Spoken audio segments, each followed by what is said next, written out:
Hello, everybody. Welcome back to Reddit Roasts, where John and I browse through the most recent rants, profile evaluations, questions on Reddit. John, lovely to see you again. Great to be here, Sam.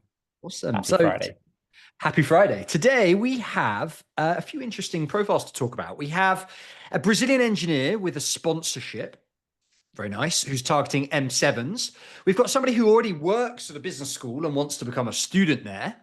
Unusual. We've got a tech PM looking to grow into a sort of more management role. We've got news from Microsoft that they are phasing out the product management role. So John and I are also going to talk about tech applicants and how tech applicants should approach this this side of their application. Fantastic. John, first profile. Let's dive right in.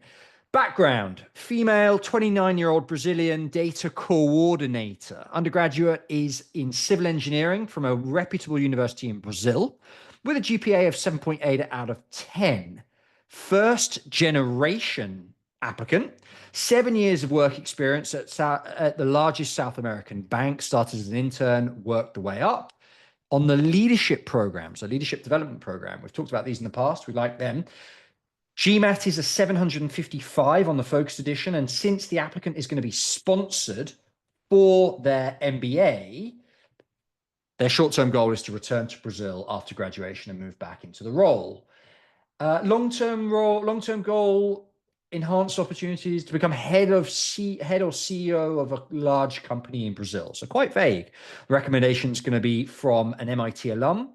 And the target schools are everything from MIT, Chicago, Stanford, UCLA, but then also like ESADE and Peking University. Dream program is a dual degree between ESADE and Peking. We can talk about that. So, John, let's start off with just a quick and dirty profile evaluation from the top. Where do you see this applicant? Well, Sam, I think it's a pretty okay profile, I would say. I think academically, not super competitive for M7s. 655 is okay as GPA. Still within range for geography and ethnicity, and we'll dive into their demographic in just a bit. Professionally, not too bad. What I think leadership and data, especially when it comes to analytics, is a pretty good combination. But I take issue with the title of data coordinator, and that kind of makes me a little bit nervous. I think what admissions might see this as is backroom support or an individual contributor role that is not quite management oriented. If there's more to it, then we would love to be given the benefit of the doubt. It sounds like OP has quite a bit of management experience from the 7 years of work experience. So that's professional. Demographically, Brazilian, first generation, college student, female, definitely a URM there. So we'll work in her favor. Goals, look, schools love it when you're sponsored. Be clear what a post-MBA position looks like and why an MBA is needed. So for instance, can OP proceed and advance in the organization without an MBA? How does an MBA help their quest to become a stronger leader? Is it helping the organization advance geographically, entering a new market? All that is relevant. We'd love to learn more. I quite like this profile, Sam. There are a couple things that made me pause. The biggest red flag for me is professional. Yeah, I'm a bit worried about that data coordinator role. So what do we mean by this? So I worked in an investment bank before. I was also on a leadership development program, rotation program, and there's a big difference in banking world. It's a bit of a sort of snobbery thing. There's a bit of a big difference in banking world between what they call front office, which is like client-facing investment banking work. In my case, I was in the trading floor with all the screens. Also, the investment banking group is generally considered to be front office. Then you have middle office, which is liaising with front office and kind of perhaps communicating with clients in terms of maybe trade settlement, but not actually doing the kind of the sales stuff that the glamorous side of the role. And then you have back office, which is like, doesn't speak to clients, ensures the architecture works, compliance, all of this stuff. And I wonder if data coordinator perhaps fits into that back office function. And if that's the case, schools might look at it and think, that's not very sexy and might not like that. That's up to you, OP, to spin it. to spin this as a role? You know, maybe you did a few client-facing projects. Talk about those in your essays. Make this sound like a real client-facing role. What do you reckon, John? Yeah, I think right on the money there, Sam. And I think importantly, if you can't brag or if there's a limit to which you can talk about your leadership abilities as a data coordinator, get your recommenders to vouch for you. Get your recommenders to talk about the impact you've created in the organization. That would go a very long way. While we're talking about data coordinator, there's a school that really jumps out at me, which is Chicago Booth. So for those who are early in the MBA process, you perhaps haven't done your school research yet, Chicago Booth is known for its data-driven decision-making mindset. They have this quote, which is like, change your mind when the data changes, when the facts change. And it's this mentality of really being comfortable using data to drive decision-making. Well, to be fair, all applications, but especially for Booth, I would encourage OP to build a narrative around using data to make decisions or using data to feed decision making, to drive the decision making at management level. So maybe they're not making the decisions, but they are creating the dashboards that allow management to make the decisions. That's how I would sort of spin that positively. I'm thinking. I love that, Sam. That's a really good one. There are some schools where data is actually part of they actually ask about it in their interview. I think Darden has one.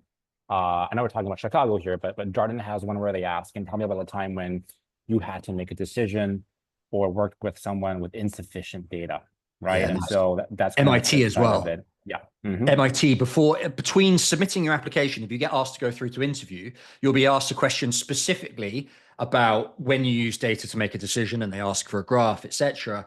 Again, schools love this ability to use data to make decisions. OP, I would really lean into that in your application. Okay, there's this question about GMAT. 655 Focus Edition is equivalent to about a 700 on the old test. I would argue that's solid for a Brazilian and a presumably non-English mother tongue applicant, but it's not outstanding. What do you think, John?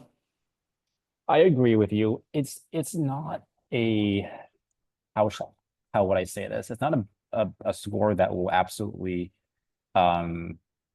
preclude her from admission. Especially given, the URM, especially given the fact that English is probably not her mother tongue. But look, if she can get a 665 or even a 675, that can help really strengthen and help her help her in this field of academics, which sometimes pulls back a lot of very qualified and very well regarded international applicants. I'd be interested to see the split as well.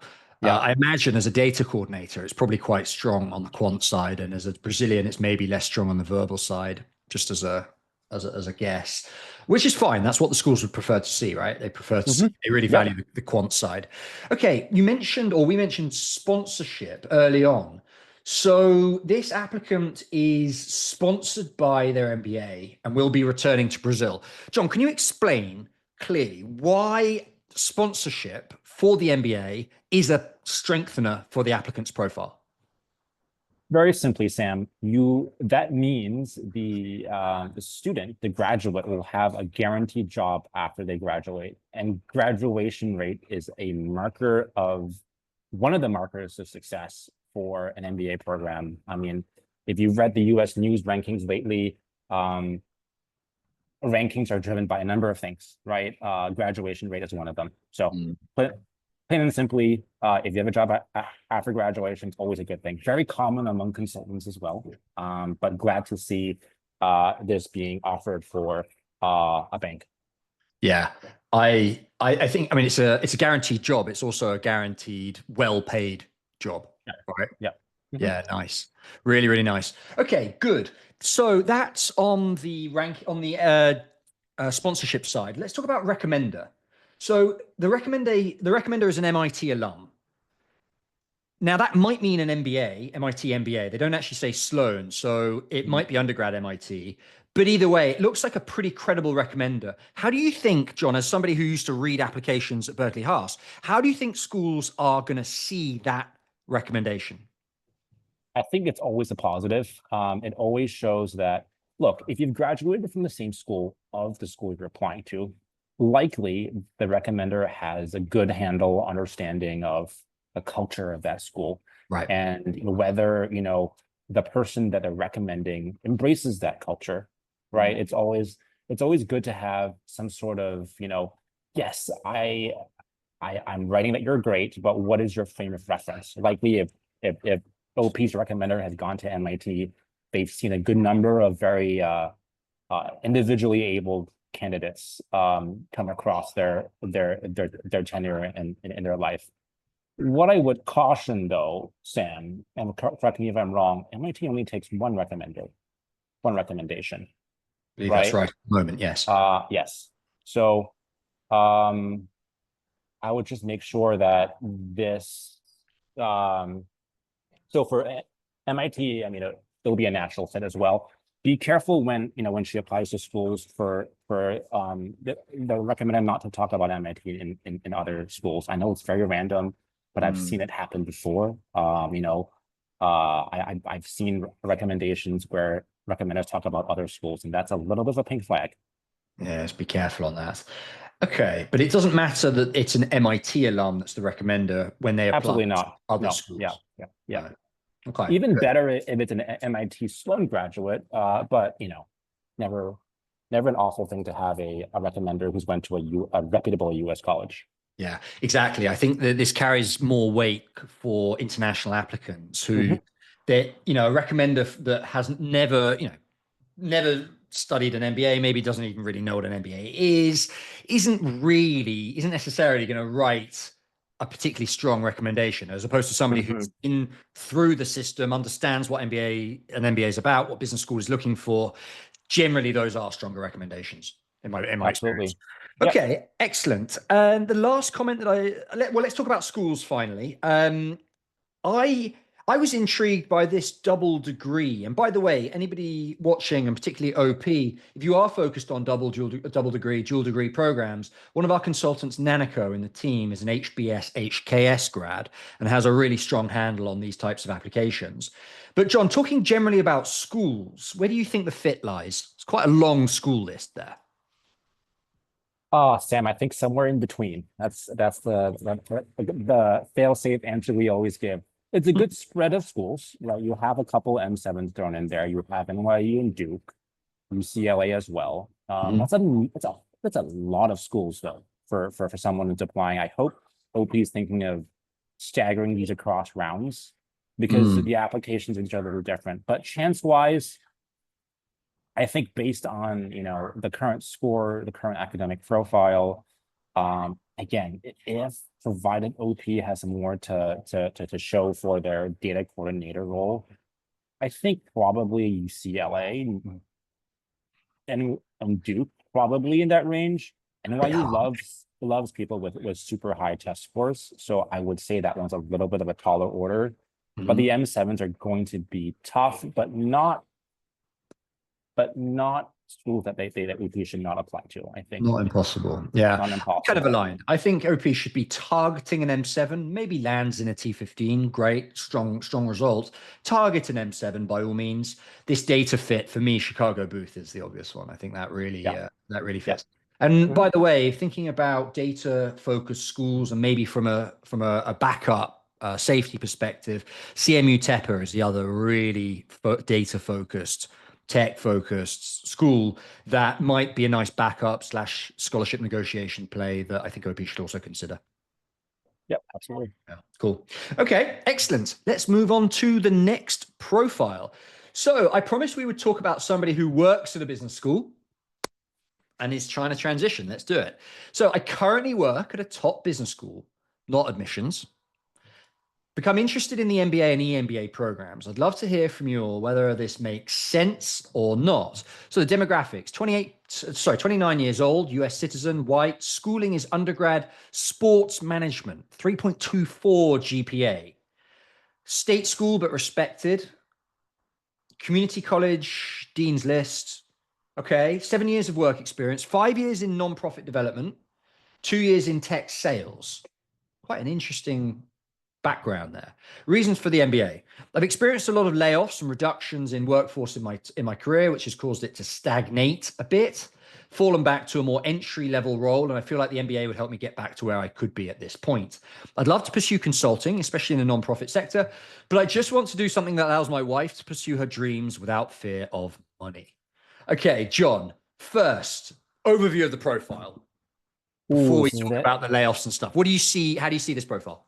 this is an interesting one, Sam. Let's start with academics. I think a 3.24 in sports management is not much to go on, especially without a test score.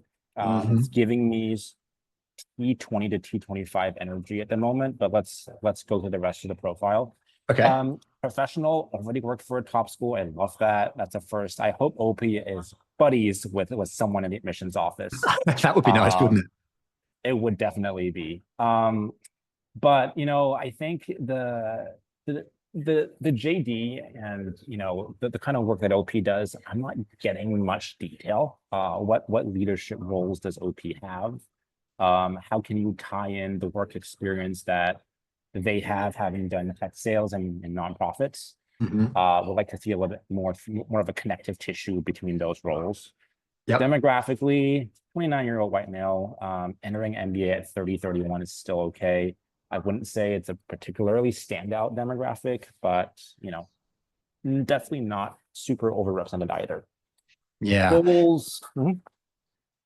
Go on.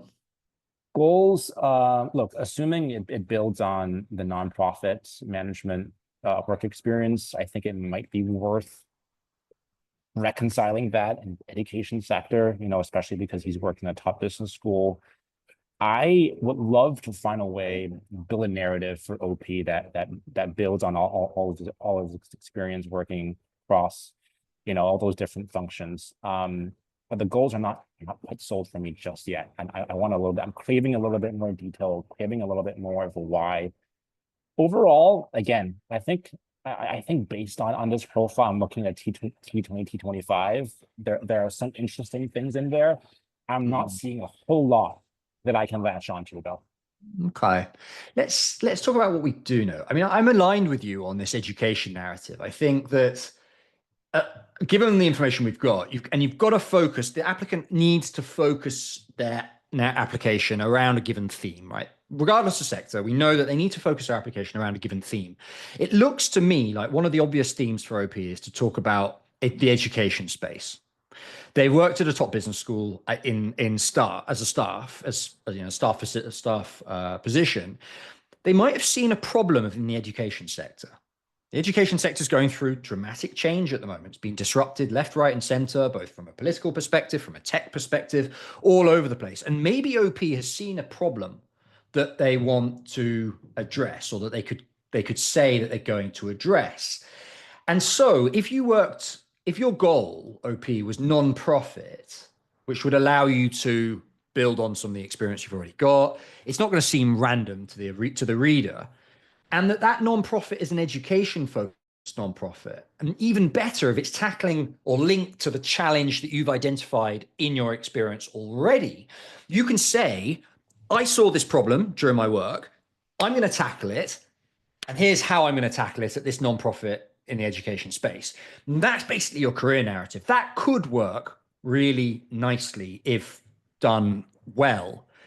I think the other question I wanted to ask you, John, is about layoffs. I've experienced a lot of layoffs and reductions in my time, and it's stagnated a bit. It sounds like OP may have lost his job at some point throughout in the application process. How does an admissions reader see a layoff when gauging their chances? I think especially in this time, in this day and age, Sam, I think, layoffs are just so routine and so commonplace that it's never a negative. I don't think for a long second, the admissions committee would owe it to anything that's performance related. And so there's some solve there. I think the issue that OP is running into is because of the layoffs, having those employment gaps, and then having to take roles that don't necessarily reflect any progression and responsibilities. That can be a tough one. But I think an optional essay or, an extended supplement in the extracurricular, in the sort of job description section, showing how purposeful OP is in taking on building gaps in their knowledge, understanding that, hey, this is my North Star, this is where I want to go. Sometimes I have to take a step back in order to eventually achieve that. Sometimes I have to gain skills in a different industry, whether that's, managing teams of a certain size or having done some administrative work. I think there's a way to spin this that would make it seem more meaningful than what OP is nervous about having to tackle and explain.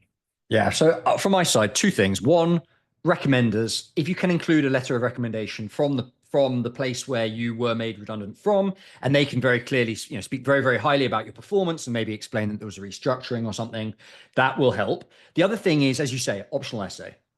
Include a line in your optional essay about this, particularly if there's a gap in your resume that's more than 3 months. That's like the rough rule of thumb. So 3 months gap, anything less than 3 months, don't have to write about it. Don't worry about it. But more than 3 months, include a line in your optional essay saying what happened, why, what you learned, what you did. Done. Nice. Okay. Let's answer this question specifically, where this applicant has the school that they work at has a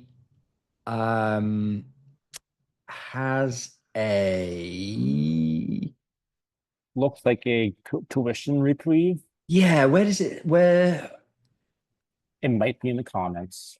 It's in the comments. Are you eligible for tuition remission? This was it. We were talking about it. So how do you think how does that play a part? So if they're working at the business school and they get a tuition reprieve on an EMBA specifically, should they pursue an MBA now or an EMBA in 5 years time, 10 years time?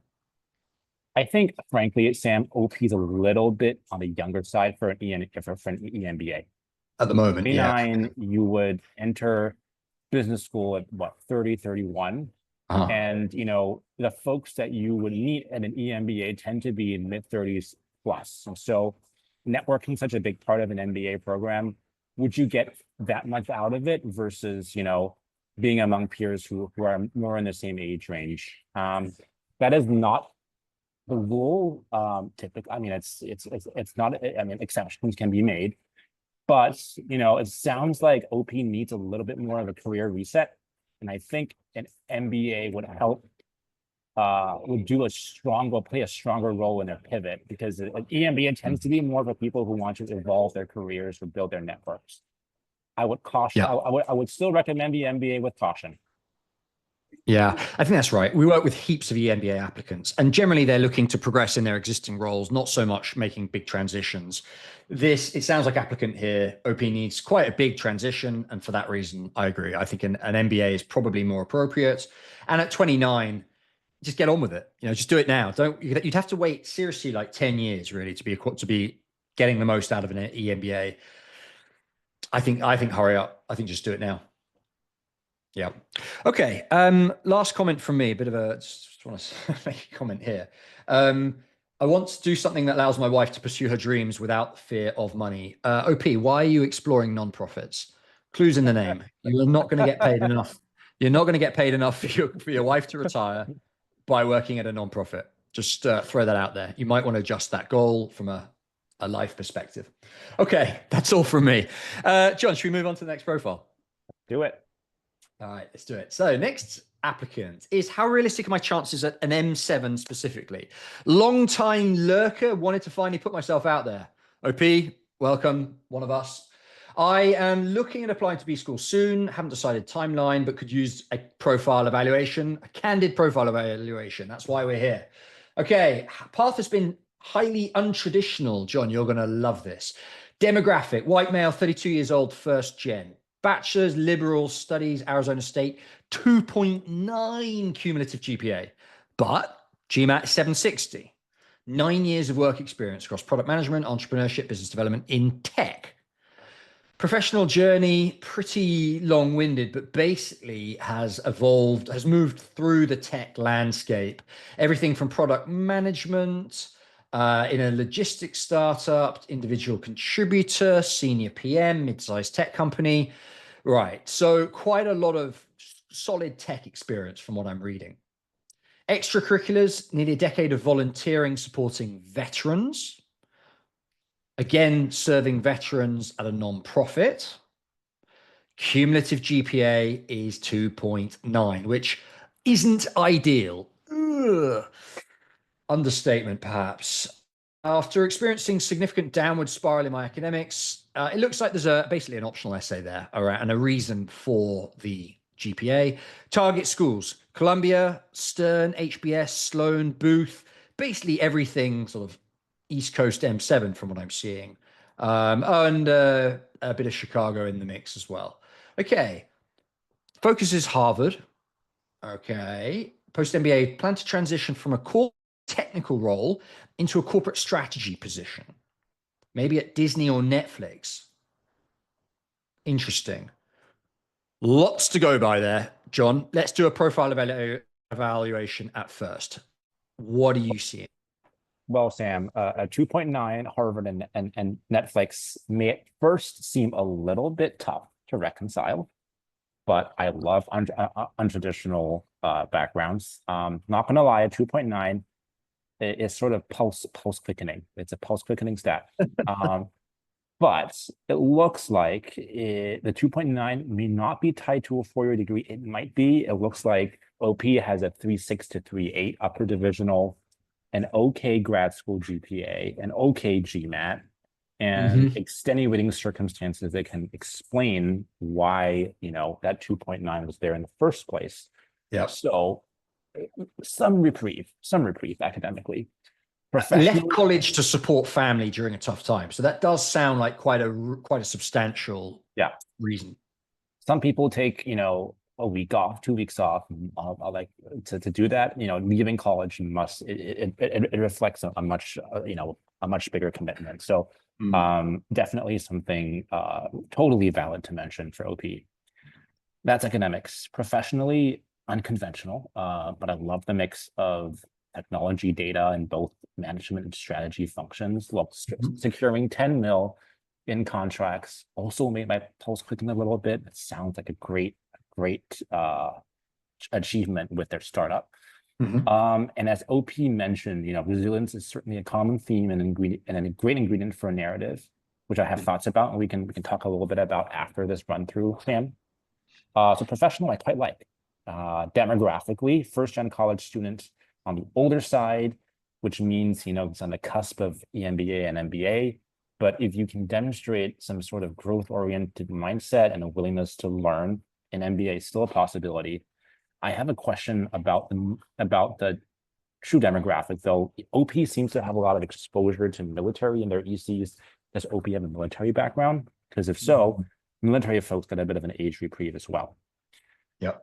That's demographic. Goals, look, corporate strategy is okay. I get the tech orientation, but Netflix and Disney are companies that are positioned around storytelling content, which I'm not seeing a lot of that interest in OP's profile, unless there's a story somewhere that they can point us to. I would instead maybe look at logistics-oriented tech companies, maybe even a group product manager role or a product director role. If OP wants to do corporate strategy, explain why, and over-index on, consulting type work that he's done in his background versus all the operator and product type work, which he's done and sounds great. So overall, I love this profile, love unconventional profile. I think there's a lot to discuss here, Sam.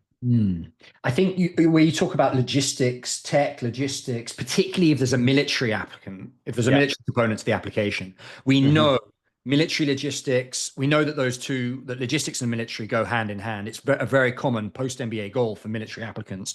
So maybe that is the focus. Maybe logistics technology, which is a continuation of what OP's been doing and fits with the military background and is a classic post-MBA goal. Maybe that's more appropriate than Disney or Netflix. Okay, interesting. I do, on the other hand, just talking about those goals, I do like the technical product role into a corporate strategy position. Generally speaking, this idea of I've been a developer, I've been an individual contributor, and I want to move into corporate strategy, that is quite a tried and tested and solid narrative. We can make that work. It's the Netflix and Disney bit that I have questions about. Yeah. Okay. The other thing that we haven't got here is a long-term goal. I reckon that.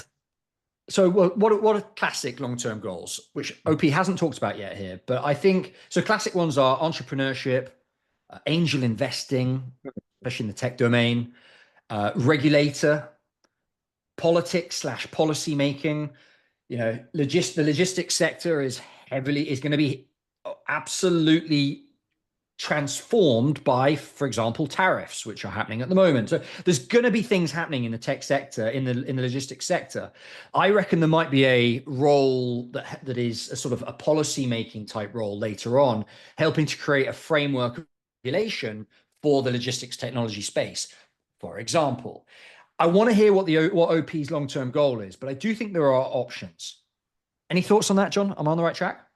I love that. I think those are some paths that people can take that not enough people mention in their essays. I think those are all great great paths to follow. And I think maybe mining and finding patterns within what OP has done, particularly with his entrepreneurial venture along with his partners. And then lastly, you can always be more function-led than industry-led in your goals. Let me take that further. So when I worked with a former client, we determined that, you know, he worked for an international retail company, and, you know, he isn't planning on doing that post MBA. But what he realized that he loves corralling people. He loves being the extension of the C-suite. And so we determined, you know, being a chief of staff is the right path for him. And so we led with that as a function for a goal, and then the industry for a goal, you know, company that stands for inclusivity, or a company that stands for something else.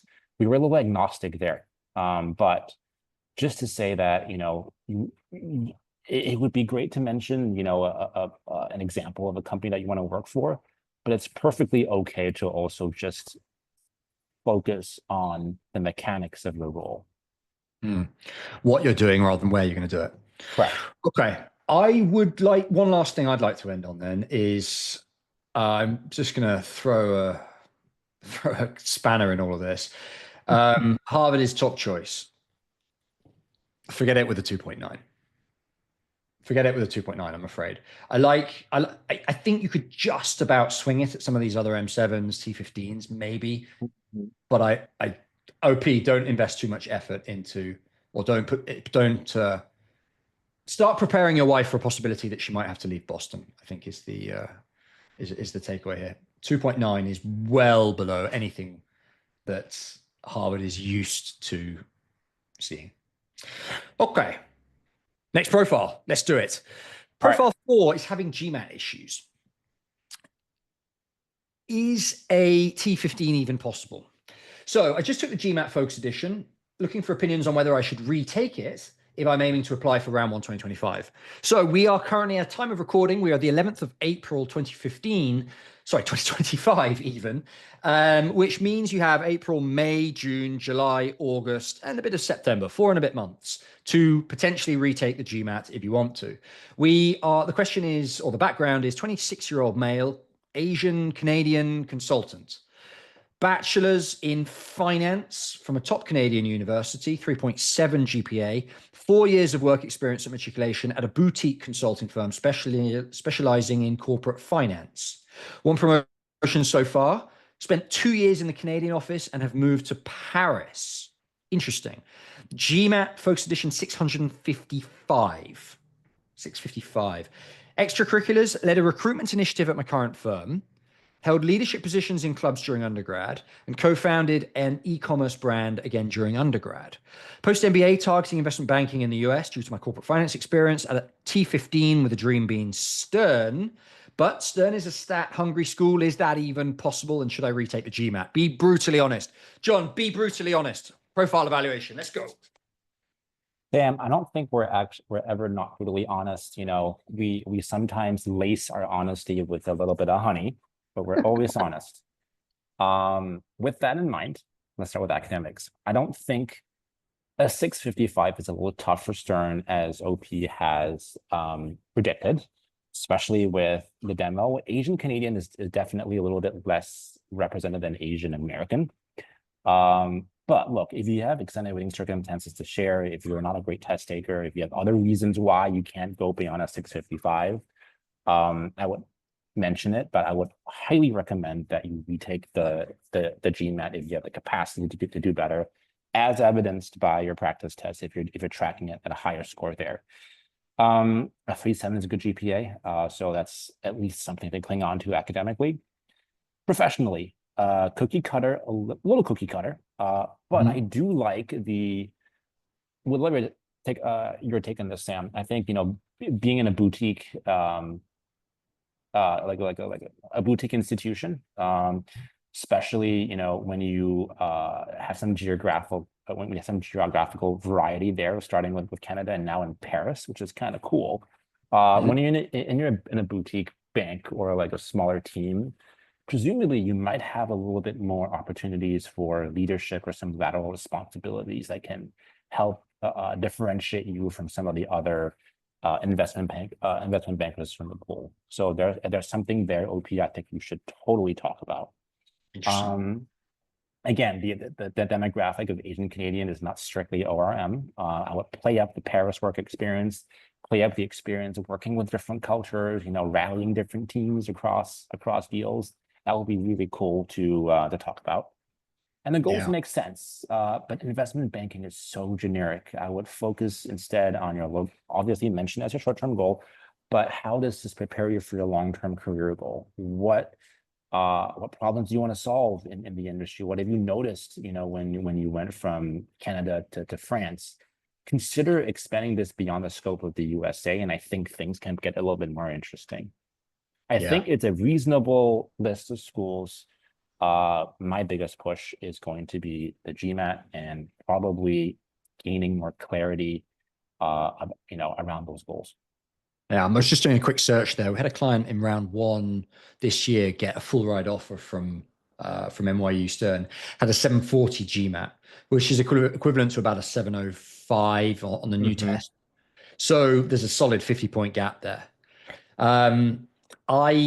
I agree. I think if NYC and particularly Stern is the dream, you'll regret. We've got 4 months still before the deadlines. You'd regret applying with a 655.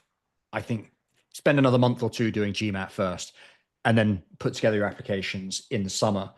The other question I have for you, John, is on the extracurriculars.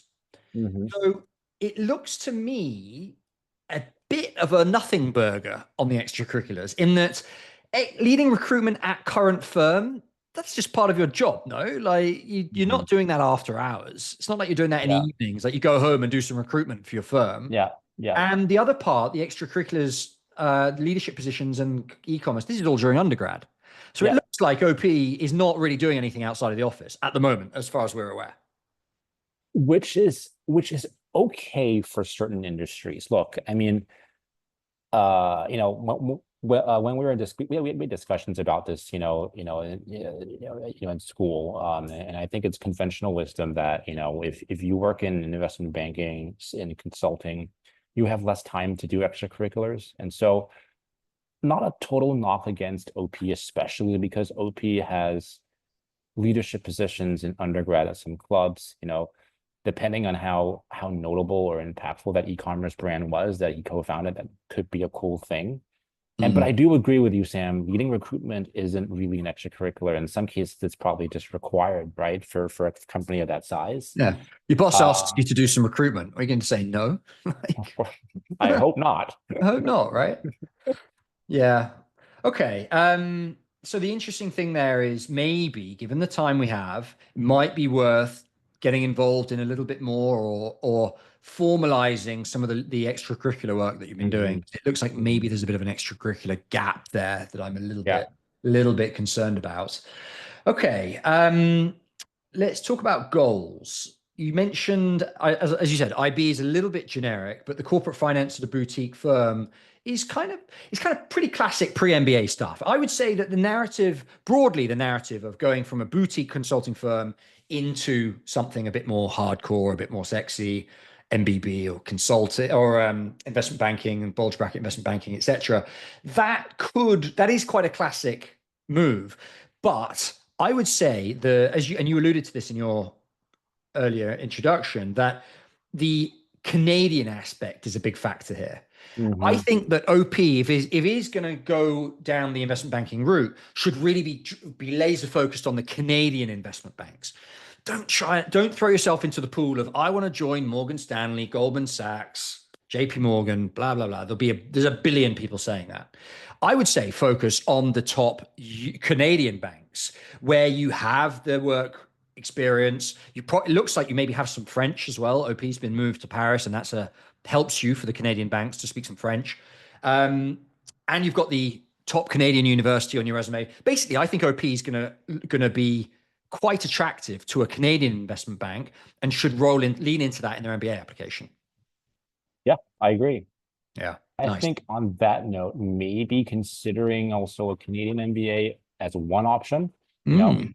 that might be an interesting one, especially if your target banks are the likes of, RBC, BMO, perhaps even like one of the pension funds like CPPB. I think those are all very MBA friendly, and very Mm. well known, not just in Canada, but also in those East Coast schools. Yeah, building on that, Rotman are known for having quite a strong focus on GPA, and 3.7 would certainly open the door there. Yep. Nice. Okay, great stuff. Any other comments, John? Let's move on. Let's do it. Right. Round three, profile evaluation. Round three. 24-year-old Asian male, first generation college student, underrepresented. GPA is 3.44, GRE 3.29 with a verbal focus. Work experience 3.5 years, policy analyst, strategic advisor to the Minister of Education. Possibly not US then, right? I'm getting international vibes here. Sports background, recommenders fairly glam. Target schools, Stanford, Wharton, MIT, right? Shooting for the very, very top in round three. John, how do you see that profile? Well, Sam, there's really not much here. This is the information equivalent of a Sunday roast without gravy. I want to see a little more. Um, Look, I mean, I think a 3.44 isn't great, but if it's a BBA from a top school like Emory, Sloan, Wharton, or Haas, I think it goes a longer way. A 329 is pretty good, but what concerns me is that 161 quant. Uh, Mm. so a little bit of a pause there. Professionally, it's okay. Any dotted line responsibility throughout the ministry would be well, OP would do well to disclose any kind of leadership work that he's done there. I think the policy analyst work is always a plus. It shows a little bit of strategy work. It shows a little bit of evidence of having worked with, demanding stakeholders. Government experience, generally is quite welcome. So I quite like the professional work experience. It's slightly just, on the lighter end, just given the OP's age. Demographic, I don't know where OP's based, don't know where the college was located. I assume the US. 24-year-old Asian male, there's not much to go on, Sam. Look, the goals are unknown, but I would suggest something, building on government, partnerships. Maybe it's spending some time in the US and then paving the way to improving or helping modulate something abroad. There's not Mm. much here, Sam, but that's what I have for you. Okay, so I'm gonna throw in this round three aspect. Round three is known as the diversity round, and 24-year-old Asian male says underrepresented background, but we have no idea. We don't know whether that could be Indian, which is by no means underrepresented in MBA world, or it could be Uzbek. something, which is underrepresented. So we don't know there. But generally, I would say, unless that is a really serious, like underrepresented, really seriously underrepresented, I would be very cautious about round three. Mhm. I think the other thing I would highlight on this is that given the layoffs that have been happening in Washington, the bar for government applicants for MBAs is rising. We have seen an influx in interest in applications for MBAs from former government workers, and the bar is high, and they are targeting MBAs right now. So there's in particular round three. So I'm cautious about that. That's my concern. And also, I'm going to be blunt. I think a 3.44 GPA is not going to open the door at Stanford. Yep. I think you can forget about that. Maybe focus on the other schools. I don't think there's anything wrong, perhaps, with the other end, the bottom end of this list, but I don't think Stanford is going to happen. I think the other thing I want to highlight is the narrative is going to be absolutely key here. And we don't know what a narrative could look like. It might be sports focused. I don't know what competitive basketball. Like I'm competitive when I play against my dad in the driveway. Like I don't know what that means. Um, the other aspect that could perhaps form a narrative is this education angle. Um, if I'm just imagining OP saying, in this role as strategic advisor to the Minister of Education, I identified this massive issue in our country. After the MBA, I'm going to transition to the following role where I'm going to directly tackle that issue. Maybe maybe it's as a management consultant in McKinsey's SHAPE practice, which is perhaps relevant. Yes, that might be addressing this challenge, but I'm not feeling much more. Yeah, John, I'm with you the here. roast without gravy is not giving us much satisfaction here, is it? Oh, not at all. All right, let's keep moving. Okay, bonus question. Microsoft apparently is phasing out product management hiring indefinitely. I opened up this link separately, and I just want to highlight this. So it looks like Microsoft is planning another round of layoffs beginning in May 2025 that'll focus on middle management and non-technical roles. So the question then, John, is how does that affect MBA applications and particularly tech applicants? We know that the goal of I've been an individual contributor, maybe a developer in my work so far at a tech company, and I want to transition into a PM role. We know that's a classic narrative. We know that's worked in the past. Do you think that'll still work going forward? And should applicants perhaps change that? Oh, that's a good question, Sam. I think, I think it will weigh on AdCom's minds. I think if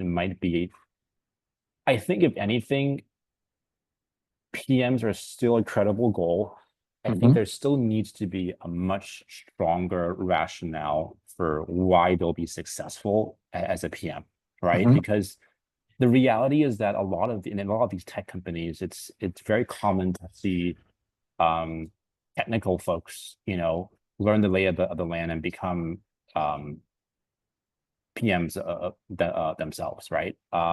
There are folks, engineers who don't want to become PMs because they don't want to be leaders of people, but a lot of these engineers are perfectly capable. And so the calculus it's just going to come down to what can an MBA help provide that many of these engineers can by going straight from their current role to a leadership role. I think there will be a little bit more scrutiny in this process. I don't think this warrants a complete write-off of MBA as a goal. And I think folks should still consider listing this as a goal, provided they have the strong rationale for it. Okay. Because we don't know anything about the other tech companies yet, do we? I mean, this is Microsoft. We don't know. Yeah. I haven't heard any sign of anything similar happening at Google, at Meta, etc. Maybe it ends up being a one-off.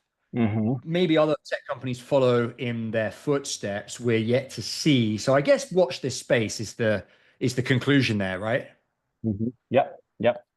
Cool. All right. Maybe Microsoft can hire somebody to fix Teams or their online work platform. That'd be very nice. All right. Next We have one more bonus question just to wrap up. T15, M7/T15 International. Did you experience significant headwinds in recruiting? I've been admitted to a T15 with no scholarship, and I've received a mixed bag of opinions on recruiting for internationals in MBA programs. I'm from Canada, and I'm targeting investment banking post MBA.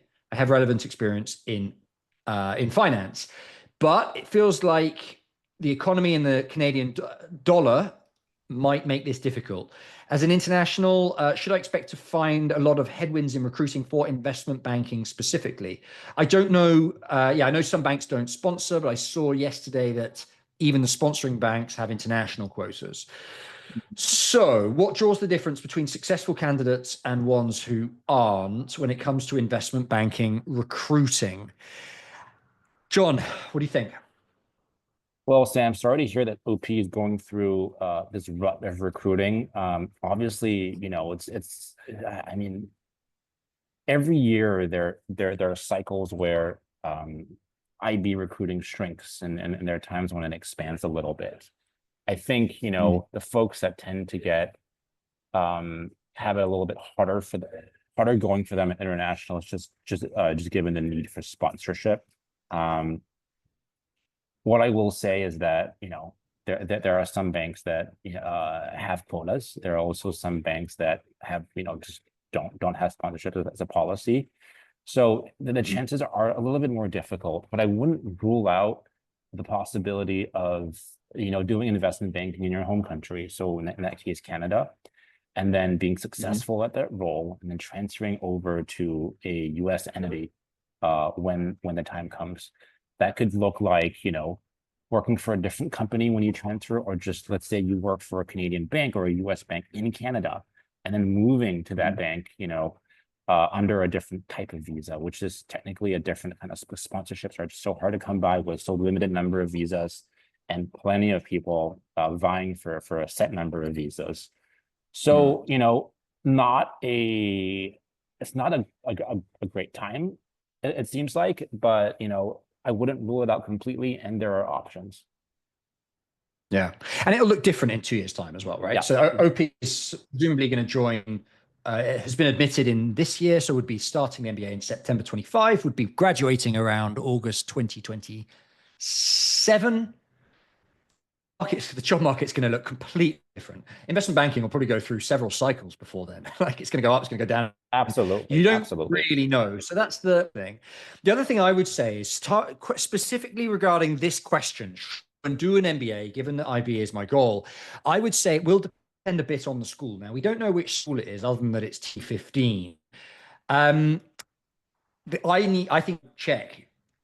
Does your school have a link? Does it have a track record, a recent track record of putting a lot of people into investment banking?